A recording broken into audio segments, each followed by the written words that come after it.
Welcome to Malaysia. Hi. They are also joining with me. Oh, youngster cannot be something like this.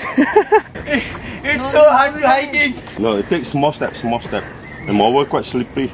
Yes. Don't take the risk. Small step like this, you take big step and this how you tie it well. কিছু জায়গা আছে সেখানে রীতিমতো আমাকে হামড় হেঁটে উঠতে হচ্ছে, মানে জায়গাটা এতটাই খাড়া।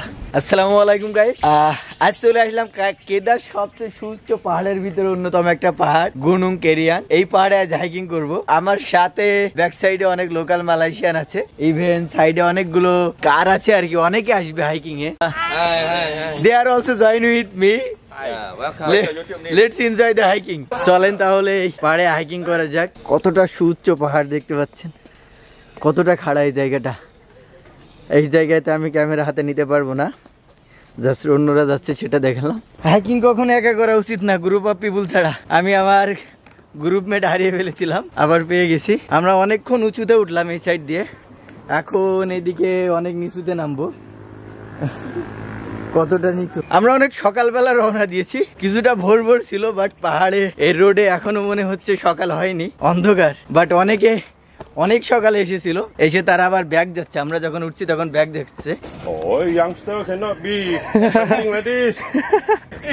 It's so hard to hiking. Huh?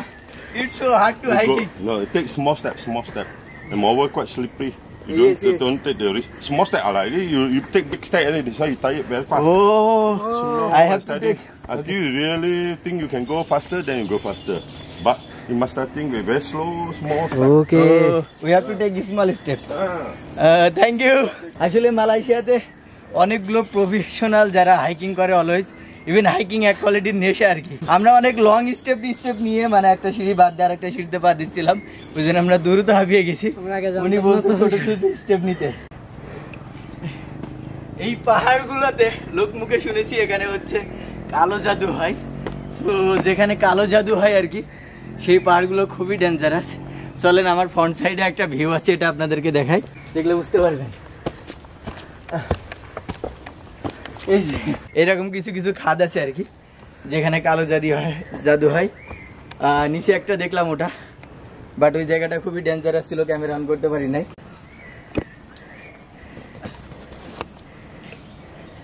এত উঁচু খাড়া খাদ, একদমই মানে খাড়া এই জায়গাগুলা। তো এই খাড়া জায়গাগুলা উঠার সময় উঠতে ভালোই লাগে, বাট নামার সময় খুবই কঠিন হয়। এমনিতেই টায়ার্ড, তারপরও কথা বলতে গিয়ে আরো বেশি টায়ার্ড হয়ে পড়ছি। আমার এখনো মনে আছে ফার্স্ট টাইম আমি যখন হাইকিং এসেছিলাম, তখন আমি লোফার পরে ফর্মাল শার্ট পরে হাইকিং এসেছিলাম। ভাবলাম বড় ভাইরা আমার কোথাও ট্যুরে নিয়ে যাচ্ছে। পরবর্তীতে কাদা মাটি লেগে খুবই বাজে অবস্থা ছিল আমার ড্রেসে। আমাদের হাইকিং এর আর অল্প কিছুটা স্টেপ বাকি, মুখটা সম্পূর্ণ লাল হয়ে গেছে। ওই জায়গায় হচ্ছে টপ, বাট আমি যে ভিউটা দেখার জন্য আসছিলাম, চারি সাইডে দেখতে পাচ্ছেন সব কুয়াশা আর মেঘে আচ্ছন্ন। বিশেষ করে কুয়াশা, মেঘ অবশ্য এত নিচে আসবে না, কোনো ভিউই পাওয়া যাবে না। ভাবলাম কি সূর্য ওঠাটা এখান থেকে দেখবো। আমার পিছনের সাইডেও একটা টিম আছে যারা উঠছে। কিছু জায়গা আছে সেখানে রীতিমতো আমাকে হামড় হেঁটে উঠতে হচ্ছে, মানে জায়গাটা এতটাই খাড়া, আর খুবই সাবধানে পা বাড়াতে হবে। মনে হচ্ছে এইবার টপে চলে এসেছি। এই হচ্ছে পাহাড়ের টপের ভিউ। এখানে একটা রেস্ট জোনও আছে, যেন রেস্ট করে আবার ব্যাক যেতে পারে। আরও কিছু সুন্দর জায়গা আছে। আমার ট্যুরমেট গুলা হচ্ছে আগে এসে বসে আছে ওই সাইডে। আসলে তাদের ভিতরে আবার অ্যাথলেট আছে, মানে তারা খেলাধুলো করে। সো আমি আবার খেলাধুলো করি না, সো ওই জন্য আমার লবণ পানির পরিমাণ বেশি বের হয়েছে মুখ থেকে, ইভেন লাল হয়ে গেছে। গুরুং কেরিয়াং এর সবচেয়ে টপে বসে গেছি। ব্যাক সাইডে একটা দারুণ একটা ভিউ হওয়ার কথা, সেটা কুয়াশায় আচ্ছাদিত। ওই সাইডে ব্যাক সাইডে পতাকা আছে, ইভেন ওই সাইডেও একটা দারুণ একটা ভিউ হওয়ার কথা, বাট ওখানে কুয়াশায় আচ্ছন্ন। আর ওই সাইডে আছে নামাজের জায়গা, প্লাস হচ্ছে photo session zone. Photo session মানে ফটো তোলার জন্য একটা স্পেশাল একটা স্পট করা, তো আমরা ওই জায়গায় যাব। এখানে গুনুং কেরিয়াং কমিউনিটি জোন আছে যারা হাইকিং করে আর কি। তো Do you have regular duty here? Yes. Duty? Regular? Regular every day. Everyday. আসলে ওনারা ইংলিশ অতটা ভালো বোঝে না, তো ওনাদের কাছে চায়ের কেতলি তারপর স্টোভ সবকিছু আছে চা বানানোর জন্য। তো পাহাড়ের উপরে এখানে তারা চা বানাচ্ছে আর নাস্তা সবকিছু নিয়ে আসছে। ভোরবেলায় সবাই চলে এসেছে এখানে পাহাড়ের সবচেয়ে সুউচ্চ পর্যায়ে।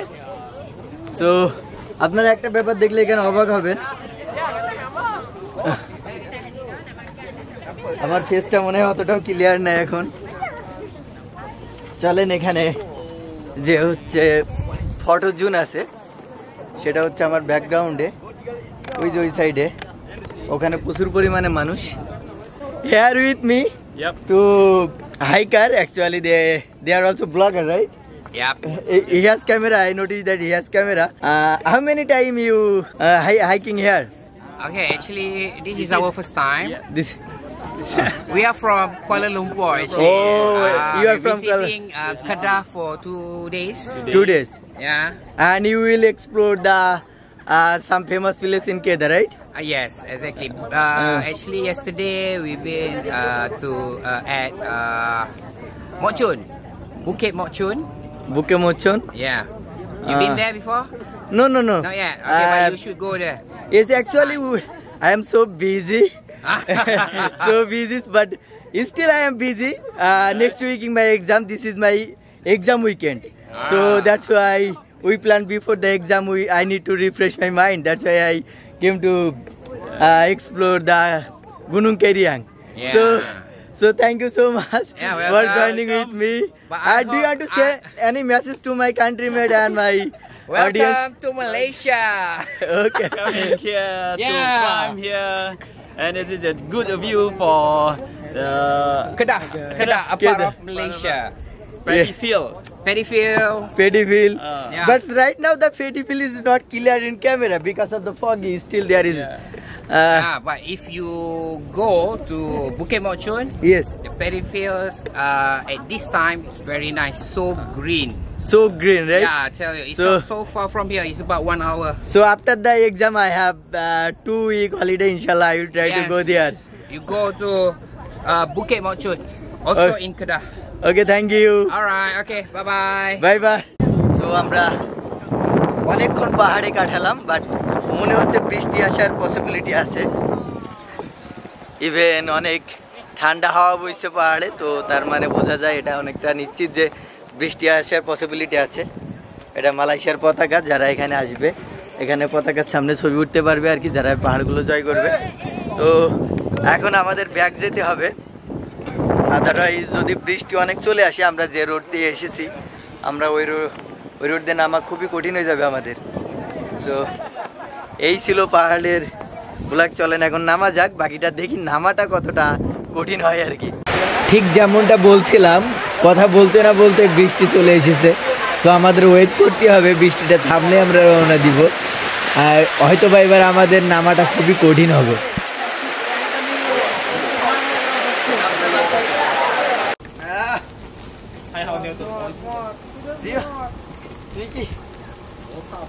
তুই কি দাঁড়াতে দাঁড়াতে গেছিস নাকি? Cameraman never dies. প্রথমবার যখন হচ্ছে গুনং কেরিয়াং এ হাইকিং এ আসছিলাম আর কি, তো তখন আমরা এই পথটা ওঠার পরে আমাদের ওয়ে তো এই দিকে, বাট আমরা এই দিকে না গিয়ে এদিকে চলে আসছিলাম। ইভেন কিছু দূর পথ যাওয়ার পরে আমরা পথ হারিয়ে ফেলছিলাম।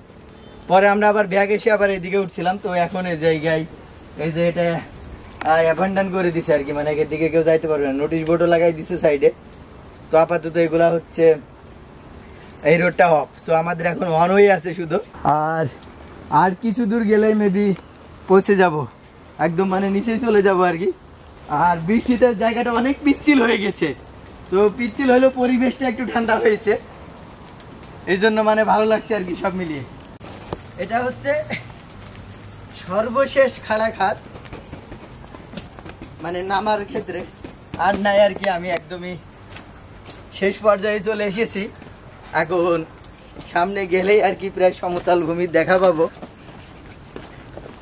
এই যে সমতল ভূমি চলে আসলাম। তো বাকি কথা নিচে কি হবে। এতক্ষণ আমরা আমার ব্যাক সাইডে যে পাহাড়, এই পাহাড়ে হাইকিং করলাম। তো এই সেই পাহাড়, আর এখন যেখানে আমি দাঁড়িয়ে আছি এটা হচ্ছে পার্কিং জোন। যেহেতু মালয়েশিয়ারা, সেহেতু সবাই এখানে কারেই যাতায়াত করে, ওদের সবাই পার্সোনাল কার আছে। আর আমার ফেসের দিকে এখন দেখছেন আর কি লবণ পানি কি পরিমাণে ঝরছে। এখনও হয়তো বা হালকা লাল ফেস, বাট 2 দিন পরে এটা সম্পূর্ণ কালো হয়ে যাবে। এটাই হচ্ছে মালয়েশিয়ার আর একটা মানে বৈশিষ্ট্য আর কি। যেখানেই যাবো 2-1 দিন পরে মানে এটা হচ্ছে কালো হয়ে যায়, যদি সে খুবই পরিষ্কার না হয় আর কি। শ্যামলা মানুষ কালো হয়ে যাবে আর কি। তো এখন এখানে আছে হচ্ছে আমরা যে গুরুং কেরিয়াংয়ে গেছি আর কি, যে গুরুং কেরিয়াংয়ে গেছি, সেই গুরুং কেরিয়াংয়ের বিভিন্ন স্তরের পাথর এখানে সজ্জিত আছে আর কি। এখানে এই যে নানা ধরনের গুরুং কেরিয়াংয়ের পাথরগুলো সব সজ্জিত করা আছে, সংগ্রহ করে রাখছে। এগুলো মেবি সেলের উদ্দেশ্যে তারা সংগ্রহ করে রাখছে। এর ভিতরে আরো অনেক কিছু আছে আর কি। Is it for sale? Is it for selling the stone? Is it for only display or sale? Sorry sorry sorry, উনি আসলে ইংলিশ যে এভাবে বুঝতে পারে নাই, ওই জন্য। তো এই ছিল সম্পূর্ণ ব্লগটা। আশা করি আপনারা দেখে খুবই এনজয় করেছেন। আর এটা আসলে খুবই কঠিন ছিল, বিশেষ করে হাইকিংটা নামার পথে যে পিচ্ছিল একটা পরিবেশ সব মিলিয়ে। সো দেখা হবে নতুন কোনো একটা ভিডিওতে। সে মধ্যে ভালো থাকবেন। আল্লাহ হাফেজ।